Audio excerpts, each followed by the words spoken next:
Good morning and welcome to WNHH-FM's Dateline New Haven. I'm your host, Paul Bass, inviting you to look behind the headlines on the stories that make our community tick.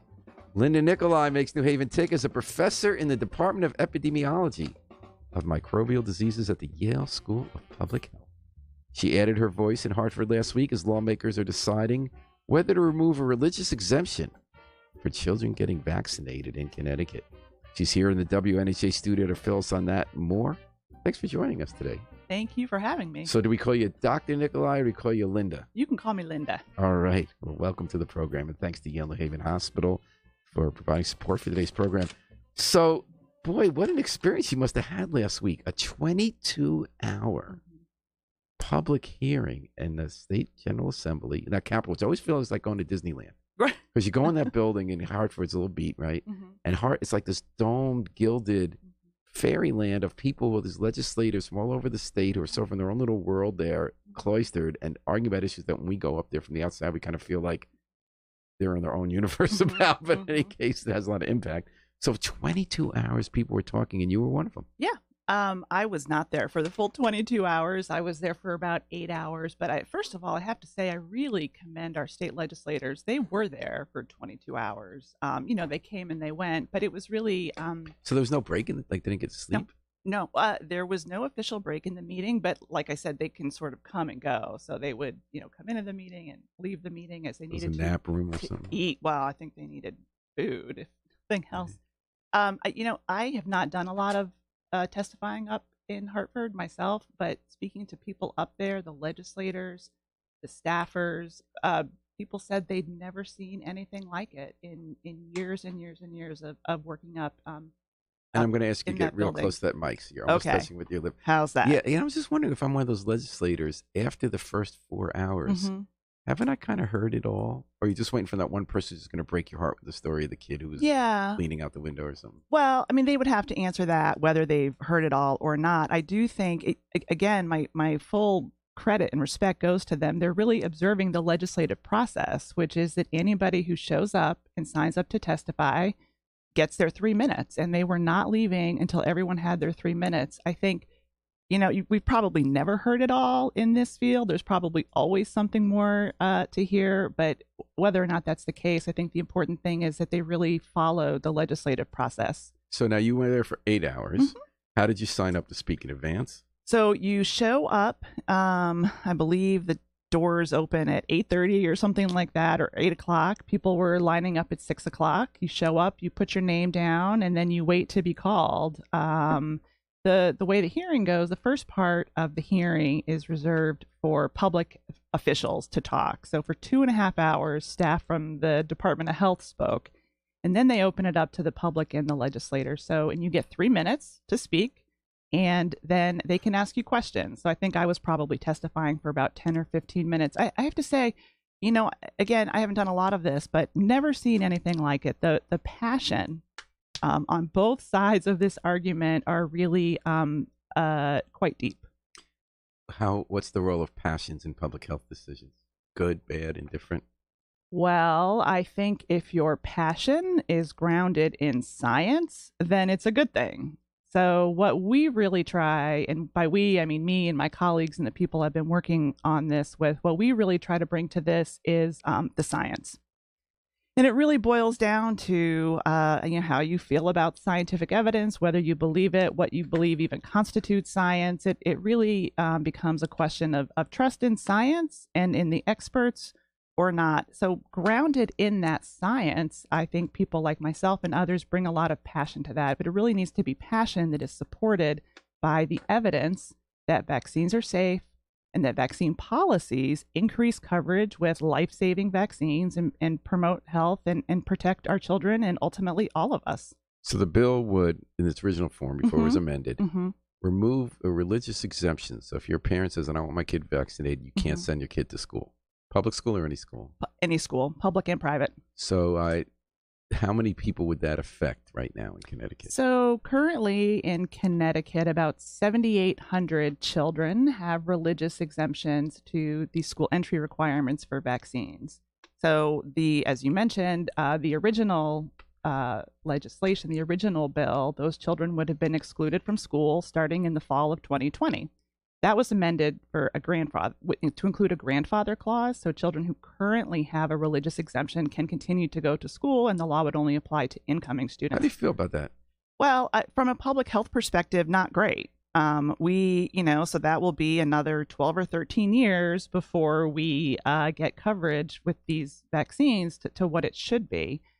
So from a public health perspective, we really need to be acting.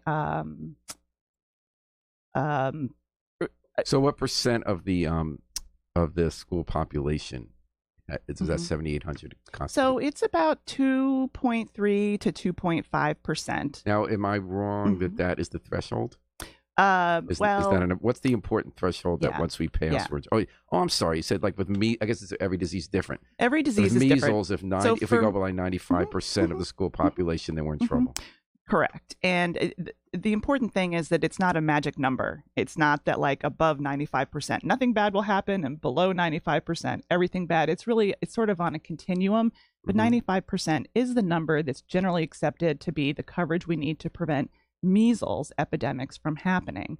So we are currently in Connecticut at about 96% with measles. Right. That's close. It is close, but the worrisome thing is the trajectory, is the pattern. So we are at 96%, but we used to be at 98%. What was used to? Don't quote me on that. Within the past 5 years, perhaps. And the other thing, so that's measles coverage. And in terms of the religious exemptions, it used to be 0.8%. What's used to? Several years ago, maybe 2011. Don't quote me. Really? So we went from 0.2 to 2.3? Yeah. 0.8 to 2.3 in, less than 10 years. So it's that trajectory that's worrisome. 2.3% may not seem like a lot, but if we continue at that rate of higher numbers of kids exempting every year, it's only a few years before we go below these thresholds that we need to protect communities. So it's going in the wrong direction. And one of the arguments people make that in opposition to this legislation is that we have no public health emergency. There's no crisis. We don't have a measles epidemic in Connecticut today. And that's true. That's completely true. And we don't have a current epidemic because we have had high coverage. But if we continue on this path, we will be susceptible and vulnerable to epidemic spread. So we need to, as I say in public health, we're all about prevention, and we need to get ahead of that curve and prevent it. So no, we don't have an emergency, but at the rate we're going, we could. And we totally have it within our power to prevent that from happening. All right, we're talking to Linda Nicolai of the School of Public Health at Yale. She went up to that wild 22-hour public health debate about a bill to remove religious exemptions for vaccination for entry to Connecticut schools. So what time did you show up to the hearing? I got there at about 8 o'clock. So you were late. I was late. They were, yes. I was late. Get a parking space? I had to go to overflow parking in the basement, but I did. I always find it intimidating going to any place to park. And then, so there was already a really long line? Oh, yes. Yeah. I couldn't even see the end of the line. Like hundreds of people? I heard that over 500 people signed up to testify. So how did you get in the first 8 hours? I was signed in early and was able to. So there were a lot more people behind you than in front of you. Yes. Okay. So I testified around 2 or 2:30. At what time did they start testimony? Well, they started with the public health officials at 10:30. Usually that part of the hearing with the public health officials lasts for less than an hour. They went for 2.5 hours. Wow. So the public. So you got it in the first hour and a half. Yeah. Wow. I was number 5 on the list. Oh, so you people. So I was signed in early. Why were you signed in earlier than people who were in front of you? Because people can sign in people, and you had someone ahead of you who signed you in. Mm-hmm. Now, how does that work? How many people can you sign in? 1. Oh, so you had someone take a place for you? Yes. Oh, that was smart. Who was that? You don't have to give a name. I mean, like a colleague, a friend. A friend. So went earlier to get you a space in line. That's so interesting. And I also we did a press conference. There was a press conference at 9:30. So the press conference started early, and then the hearing started at 10:30. And we were watching from an overflow room. They opened up extra overflow rooms. They opened up conference rooms in other parts of the building. I mean, there were so many people there. They did a great job accommodating everybody. And then, but you stayed later. You stayed after you Yeah, spoke. for a little bit. Because you said 8 hours you were there. Yeah. So you stayed till 4. Yep. Wow, that's a bit long day. Well, other people stayed longer. So what happened when you testified? So I read the press conference. I saw that in the News Junkie. And what happened when you testified? Did you feel it went well? What was the main message you gave in the 3 minutes? Well, the main message I gave is that this problem of, what we call vaccine hesitancy, people refusing vaccines that are known to be safe and effective, people refusing them because of unfounded concerns, really it's a threat to communities. It's a threat to populations. The idea, again, we're going in the wrong direction. We saw measles epidemic last year. We have the coronavirus epidemic spreading now, and we can come back to that. It's only tangentially related. But this idea that we really need to be getting ahead of the curve. I think the other thing is that the other point I really wanted to make is that most people, a majority of people, support vaccinating their children and support school entry requirements for vaccines. We hear from a very vocal, they're small, it's a small segment of the population, all of the people up there protesting, a very small segment of the population, but they're very vocal and they're very visible. So I really wanted to remind the legislators that they have the public.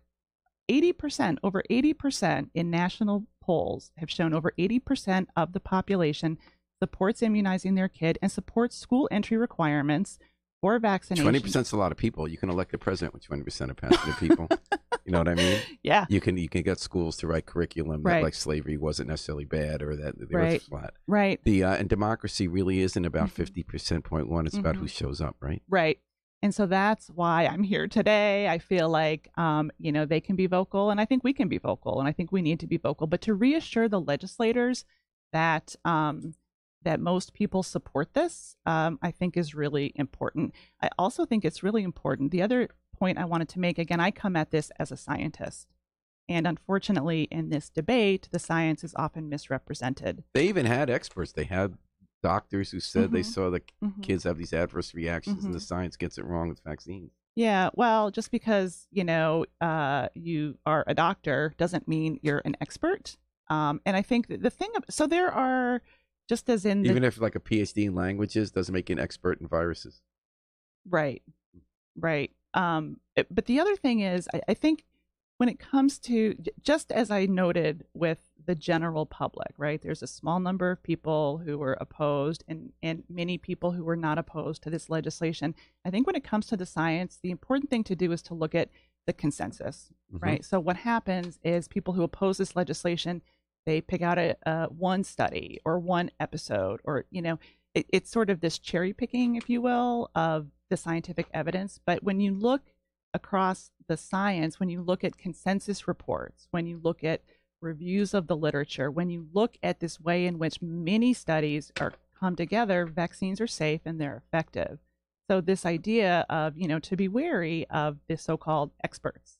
I can sympathize with the people who feel so strongly based on personal experience when it goes in the face of science, because it's in your life. Like, for instance, like, I'm a big science person, right? Okay, just to put it out there. But my wife has suffered from chronic Lyme, and it's serious.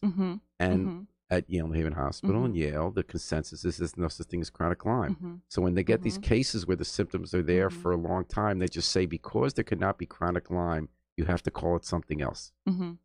So am I wrong to question the experts when I feel, and you go online, of course, you find that, thousands and thousands of people who feel the way you do as the vaccination people do.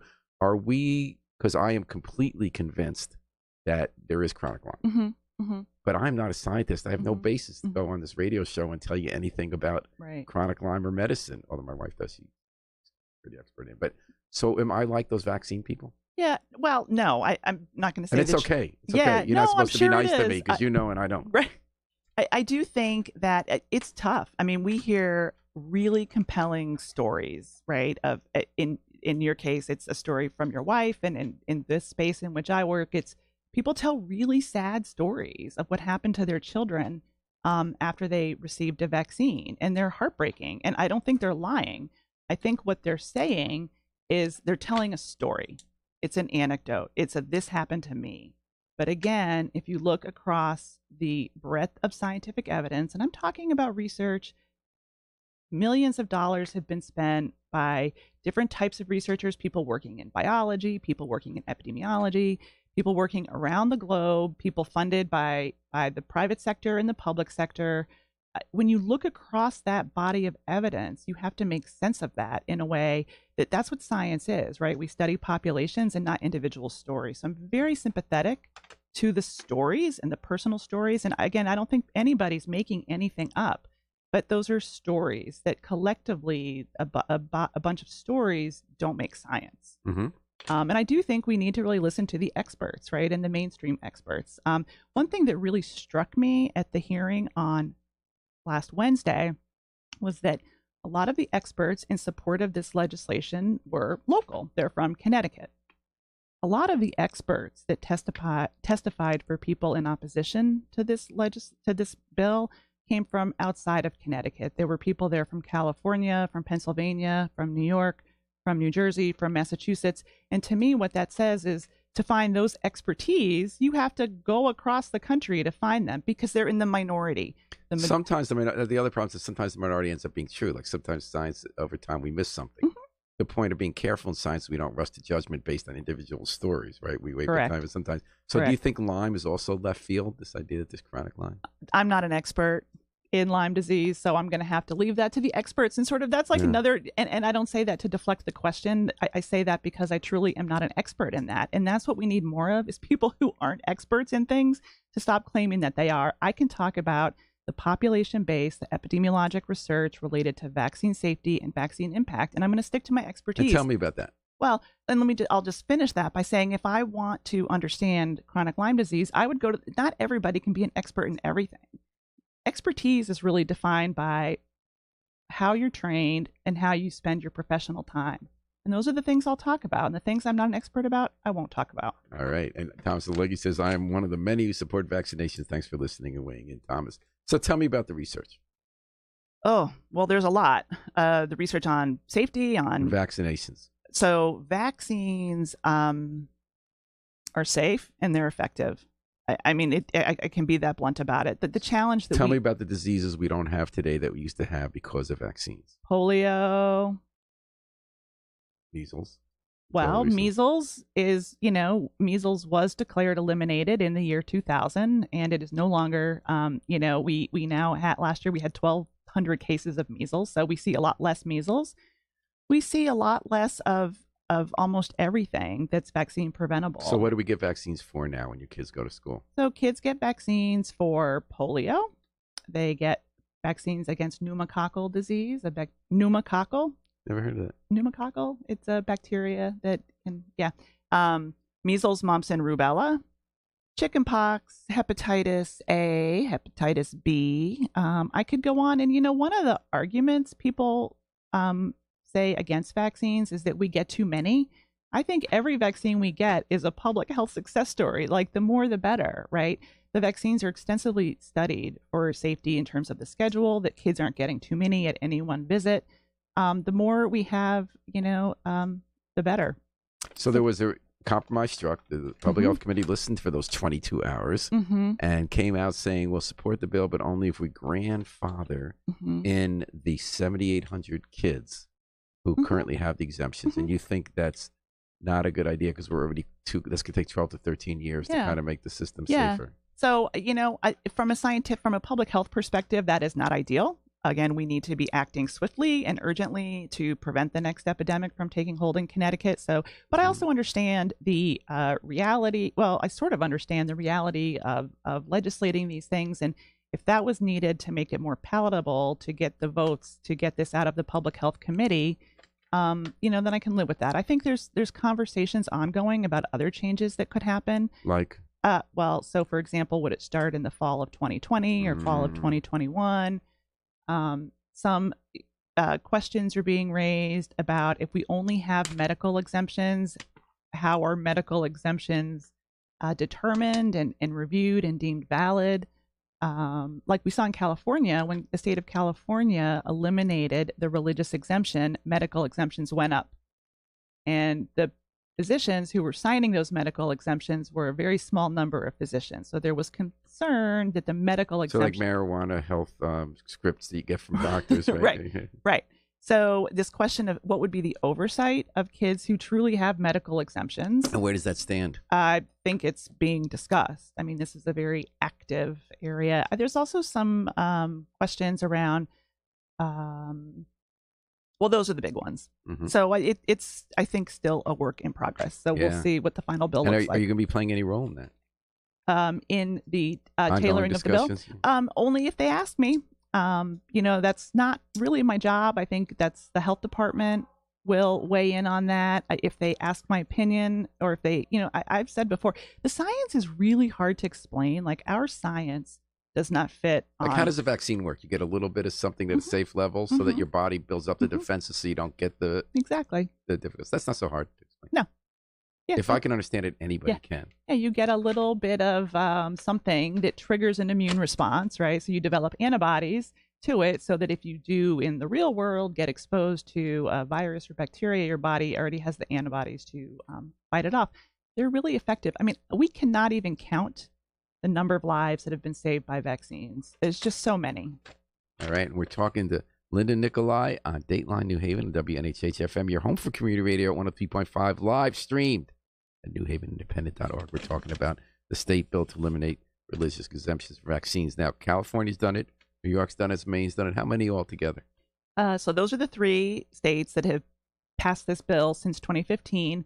West Virginia and Mississippi have for many, many years. That's so interesting because those are more religious states. Yeah, it is interesting. So why did that happen? I don't know how that happened, but it's sort of a historic artifact at this point. It's been years. Someone quietly got that through, or they don't get like the fundamentalist kind of. But I guess that's what I wanted to ask you about the religious. I guess you're not the person to ask firsthand, but as a religious person in a community which probably 120% supports vaccinations. What is the religious exemption? Who's coming out against this? Is this a particular sect of Christianity, Islam? I mean, who's not for So this? this is a great question. There are very few major religions that have actual doctrine saying no to vaccines. There is the Christian Scientist group. Right. They don't have any kind of... And Dutch Reform. And as far as I know, those are the only 2 religious groups that explicitly state no vaccination. So the thing about the religious exemption is this, and this is where it gets a little tricky. So most religions, the Catholic Church, the Jewish faith, I mean, all of these major religions have come out in support of vaccination. The thing about religious exemptions is that religious freedom is protected in this country. There's no question about that. But beyond that, it gets a little murky. So I can claim... Right. Your religious freedom does not allow you to hurt somebody else. Right. So you're not allowed... You don't have the religious freedom to go kill somebody. Right. Because you disagree with them. Exactly. So is this a form of killing them by getting a deadly disease because they didn't vaccinate? It could be, because what happens is people who are not immunized can become infected, right? And then they can spread that infection to other people in the community in several ways. First of all, children are not fully immunized until age 5, right? It takes time to administer the vaccines that they need. So any child under the age of 5, and particularly under the age of 2, is susceptible. So there's that whole group of kids. There are also the kids who cannot be immunized because they have medical contraindications. Kids who are on chemotherapy, kids who are immunocompromised. So there are a lot of people in the community who are not protected through immunization because they're either too young or they cannot receive vaccines. So people who choose not to immunize themselves can get a disease and spread it to these other populations. So that's where the threat to the community comes in. So is everyone up there who was on the other side of this hearing Dutch Reform and Christian Scientists? I didn't think we had that many. Well, I don't know. I didn't ask them. Did you hear anyone speak about their religion? There were some people up there who looked like religious. But did you hear? I mean, you spent 8 hours. Yeah. Did you hear any argument about a religious doctrine?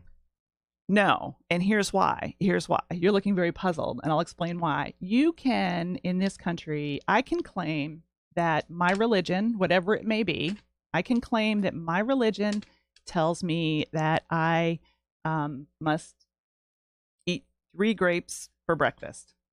and that's protected under the law. You don't have to point to religion No. like a text? No. Like here's the Talmud No. where they said don't eat 3 grapes? Nope. You can say it's because my... we don't want a secular court to decide among different religious documents. Because like in the Jewish faith, there's always 3 opinions on one side, 2 on the other. So you could always find a rabbi in the text to say you shouldn't eat 3 grapes. You don't have to. In this Especially who country, wants the religious grapes freedom, religious freedom being protected by law, you don't have to point to the doctrine. I can say it is my belief I have to eat 3 grapes a day, and that's protected. So you don't need to point to the doctrine. But I would argue that it's really this religious exemption is being misused. It's really being used as a personal belief exemption, and that's another category of exemptions. So in this country, we have medical exemptions, religious exemptions, and personal belief exemptions. And do we have that for vaccinations in Connecticut? No. Oh. But that's how the religious... So that's something in society we're saying that if a group of people in a religion, quote unquote, as a group have come to a certain belief that carries more weight under the law than just some individual. Even if that one individual is Dr. Nikolai, who studied this for 10 years and had a basis versus 10 people who are on LSD and call themselves a religion. Right. So we're not going to argue with the doctrine, right? What we are arguing with is this idea that you cannot, in the name of religion, kill somebody, or you can't say my religion says I don't have to stop at red lights when I'm driving down the street, right? So it's that idea of harm to others, which is what we're really trying to prevent. Right, that is interesting. And there is precedence for religion not being used, and then for example, people cannot withhold life-saving treatment from their children in the name of religion, and that's been upheld by the courts. So this is really that same idea that it is life-saving. It is life-saving. And the courts have ruled that under the name of religion, you can't do that. The courts and our legislative bodies really have an obligation to protect children, right? Because they're not making decisions for themselves. Their decisions are being made by their parents. And most of the time, parents are probably making pretty good decisions. But the states have not only the authority, but I would argue the obligation. Well, they can take kids away, and that's the whole debate. Right. And we go back and forth society where to draw that line. So globally, the World Health Organization in 2018 ID'd vaccine hesitancy as one of the top 10 global threats to health. So there's a rise, not just in Connecticut, but all over the world, in people questioning whether it's hesitant to give the kids vaccinations. Can we tie that into a growing skepticism of experts and established institutions? Yes, absolutely. There's a great book called The Death of Expertise. I forget who wrote it. I'm not sure if you're familiar with it, but it's a fantastic. Absolutely. I think, again, this idea, like I hear all the time things like, well, parents will say like, well, I did my research and I learned. You didn't do... My sister and I have this great running joke about research on the internet. That's not research. Yeah. What I was trained to do as a doctoral student and a postdoctoral fellow, and what I've been doing for 18 years on the faculty at Yale, is research, doing a Google search. So it's this idea that everybody's an expert. We can know everything. And the problem with that... But experts are sometimes wrong as well. Yeah. Now, the problem is when you go outside the medical realm in this country, you watch the experts who said there were weapons of mass destruction in Iraq. We have the economics experts who say, and because economics, I would argue, is religion, even though it's fact-based, because we have belief that you can't too often change the interest rate at the Fed, or you're going to not longer be able to prime a pump for new investment. That wasn't true. Or that every time you do that, you get a prime investment. That wasn't true. We believe that, debt cost you more in the long run, which it does for a family. That's not necessarily proving to be true for countries. So how do we convince people that health is different? Because I think, again, I'll reiterate the point I made earlier, which is to say we have to govern by consensus, right? So an expert, a person who calls him or herself an expert and then proclaims something doesn't mean that it's true, right? It's this idea of consensus. So we do a lot of that in the scientific community, and in health. I can't really speak to the economic and the political realms, but in public health and medicine, it's all by consensus. We work in groups. We have panels that review our science. Things are peer reviewed. So I think what I hear you saying, just for a layman, is that we can't function as a society as if everybody is an equal expert, whether or not they know anything.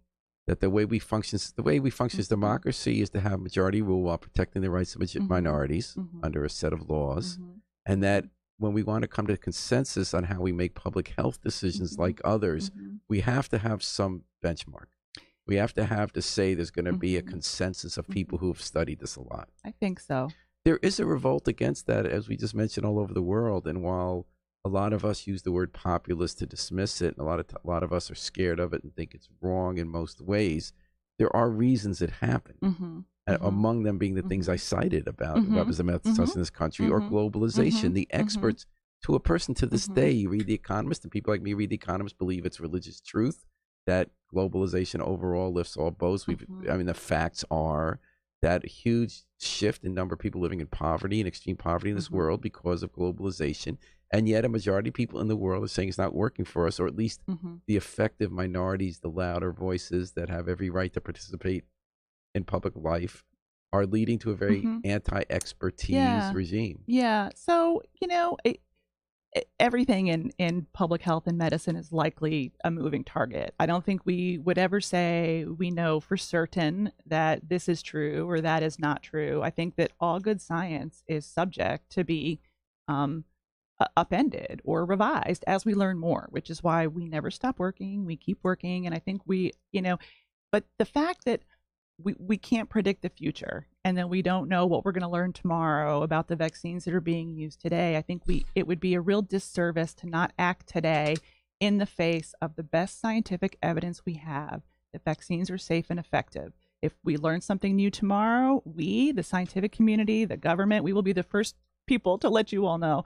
But the evidence we have today really dictates that we take public health action and immunize our kids. Right. All right. And we're talking that with Dr. Linda Nicolai from the Yale School of Public Health on WNHH's Dateline New Haven 1345 live stream newhavenadvent.org. So let's do the coronavirus question. How does this fit in with coronavirus? So the coronavirus situation is rapidly evolving, and I'm very reassured that our public health officials from the local level to the federal level to the global level are really paying attention. This is unprecedented. I can't really recall. What's unprecedented about it? How quickly it has spread, how many cases have been diagnosed in a short period of time. It's really to the best of my knowledge, I'm not sure we've seen anything like this. So that's important. But again, I'm reassured that the experts who are, it's not one expert, right? It's all of the World Health Organization, all of the Centers for Disease Control and Prevention, are really paying attention. I think it bears watching and paying attention. I'm not worried or fearful at this point in time, but it does bear watching. I think how this bears on the vaccine issue is just to show that epidemics are unpredictable. They can start in places we didn't imagine, and they can spread very quickly and cause a lot of infections, a lot of morbidity, and some mortality, which to me, now we don't have a vaccine yet for coronavirus, so this is not vaccine preventable, but it does say to me that we really need to be prepared for the next epidemic. We need to get ahead of the curve. We need to cover our population now with immunizations and vaccinations, because it's really a question of not if, but when some infectious disease, and I'm not saying coronavirus, but something will come into Connecticut, and we need to be ahead of it. I think the fact that we don't have a vaccine for this also points to the fact that we really need to be vigilant about the diseases we can prevent with vaccines, like flu. So would it be argument that one way we get ready for the next epidemic is not to have laws allowing people not to be vaccinated? Yes. All right. As a complete layman, am I fooling myself for the two of the reasons I'm not worried about coronavirus? One is how many more people die from flu, and I just look at this and I don't imagine more people dying from this than from flu, and that the people who die might be old like me but in worse health. Is that true? Yeah, we do know. Am I right to think that? You are right to think that there are more deaths to flu than there have been to coronavirus. But also that this doesn't seem to me like it's going to, we don't know. It doesn't seem to me like you need to be walking around with a mask. No. And in fact, that doesn't work. In fact, why are people wearing masks? I think it gives them this sense of self-efficacy, like I can do something about this. They actually don't work. The masks don't. See, I find myself completely agreeing for maybe one of the first times in my life with Donald Trump. Well, I disagree with about, like, if he said it's raining, I would think the sun's out, okay? I think this has nothing to do with him. I think that he was right. And tell me if I'm right about this, because you know more about this. that we've done so much work over several presidencies to get our emergency response plan ready, that we do have preparedness for, like with the CDCs, that we've been thinking about this and doing this, and we have a whole process ready to swing into action. Is that accurate? Yes and no. Donald Trump did cut funding for emergency preparedness. Oh, he did. Okay. He did.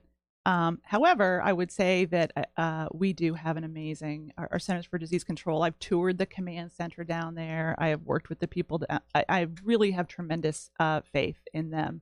But they're on a limited budget. They need more money. They really do. And because it's on cable TV, he will give them the money if the Democrats do it. Because cable TV's talking about this right now. Okay, we'll see. We'll see. They could, I would take $1 for the CDC from anywhere. They would. But no matter how much money we put in, there are aspects of any new epidemic we can't anticipate. Yeah, right? so it's unpredictable.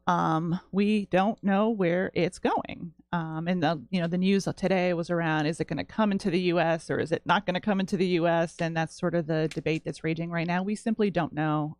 All we can do is, again, using evidence-based practices and policies and procedures, do our best. Dr. Nicolai, you make a real point, because I think you're trying to be as ethical as it's possible to be, to always mention that you've done some research funded by the Merck Corporation, which makes vaccines. Why do you bring that up, and does that detract from people being able to trust what you say? Yeah, well, so thank you for asking. I full disclosure. I see that it's important to you disclose this so someone doesn't say later you didn't bring that up. Right. I don't want to be attacked for that. You can attack me for other things. I'm sure no one we'll wants be to attack you. No, it's not fun to attack anybody. Yeah, no, it's happened. Even Donald Trump, we don't attack anybody. Happened. I think, and this may be naive of me, I understand that there's this appearance of a conflict of interest around, me working with pharmaceutical companies. It's actually a very small amount of work I do with them, but I do feel the need to disclose that. And it may be naive of me, but I really feel like we can do a better job when we all work together. I think I can help Merck make good choices. Merck informs me about things that I didn't know about. We share the same goal, right? There's no question. But that's not always true with industry. When tobacco companies fund research into cancer, that is not the same goal. Right. Well, I would say the pharmaceutical companies and I share the same goal of getting more kids immunized, right? We have a different reason for that. I have no doubt they want to immunize more kids because it's good for their bottom line. I don't doubt that at all. I come at this from wanting to promote health and protect children. I'm not questioning lives. your motive. I'm saying so it's a different motive, but it's the same. But would they want to fund research that says that the vaccines are dangerous? They actually do fund the research to look at whether or not, some of it, to show whether or not vaccines are dangerous. And the evidence consistently shows that I know they're not. I'm just saying if a particular one. In other words, if you and I ran Merck, we would say it's in the corporate self-interest to find every tiny hint of anything that could potentially be dangerous, because then you'll be in business longer. Right. Because you put out vaccines that kill people, you're not going to be in business any longer. Right. That's not always how American capitalism works. OxyContin did not work that way. So what's the difference between this and OxyContin? Well, so vaccines are really an interesting area. It's different from everything else. And the reason why vaccines are different from everything else is because we give vaccines to healthy people. So the bar for safety is really, really high, right? If you're sick and you need a drug, you might accept some level of risk associated with that drug because you're sick and you want to get better. When we give something, immunizations, to healthy people, the bar for safety is really, really high. So like you said, nobody benefits, right? The pharmaceutical companies don't benefit. The government doesn't benefit from unsafe vaccines. The government would lose trust. The pharmaceutical companies, like we all come from, just like we can agree that all parents want to do the right thing for their child. We just differ on how we go about that. I think we can all agree that nobody benefits from unsafe vaccines being out there. Nobody wants safer vaccines. Parents, the government, the pharmaceutical companies, we all Unfortunately, it's not win. an equal to, because nobody wanted toxic mortgages either. But there was no individual making a decision who benefited from having information out about the risks of toxic mortgages, because that just got passed on to the next person. Right.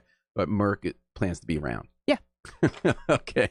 And now you're the director of the Connecticut Emerging Disease Program. The Connecticut Emerging Infections Program. Oh, infections, excuse me. At the Yale School of Public Health. What is that program? So that is a CDC-funded program. That's Centers for Disease Control. Centers for Disease Control and Prevention. We have been a center at Yale here in Connecticut since 1995, so going on 25 years. And we do public health surveillance and applied epidemiologic research related to diseases like infections that can emerge or reemerge and things like that.